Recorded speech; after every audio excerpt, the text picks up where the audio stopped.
Ben bir çəkir əskər getmirdim. Dedim bu gün. Danışdı anlamasın. Kamilon sende bir şey yoktu sen. Yalandan Yo biz her 5 ayda saklayalım. Ha sen necə dostsan? Öləsən birinci özün. Mən telefonda yer yox imiş, yadımdan çıxıb. Mən ağlama ya. Üzerine de tuş olmaz. Başı. Başı var. Usta bunlara da bir şey sakla usta. Ha onu koyasın müziğe.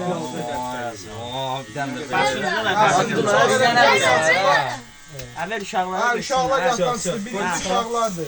Ver uşaqlara. Gel bırak. Sadı. Gel bırak. Sen başında tüm saklamıyor. Siz birbirine Uşaqlardır. Gözlə. Şavi. Ver sadı. Yavaş. Sadı yonma ya.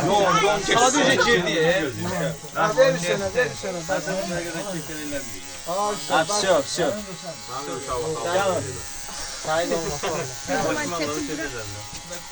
Qaçana o kişi yoxdur. Ha bir az saç qaldı. Kamil yon bunu. Hadi gel bırak. Ben de geldim. Hadi gel bırak. Səliqəli. İncə. Uşaqlar vermə qabağa. Verin ya uşaqlar yolunda. Açıq olmaz. Yaxşı. Əliyə ver Əliyə. Uşaqlar bəlkə qan ötürürsən, onların ağzını sıxırlar. Əli sən başına yapıyor. Allah'ım gözüm. Mən də qalmışım hələ. Ha ver Ali, Ali yatdan çıxdı. Bu uşaqları sən qan ötürürsən, onun ağzını sıxırlar. Yox, ver Aliyə. Başına döcünür. Yaxşı. Əliyə ver Əliyə. Dayanda oxu. Satın qalacaq dedim ya. Sen de böğürden götür. Böğürde biraz yer kalıp onu götür. Yura kaldı ha, yura Geç kaldı. diye. Yura səliqəli salacaq Sen da. atar verirsin. Bir daha talanam da. Yura bir dənə öp. Sen de düzdür.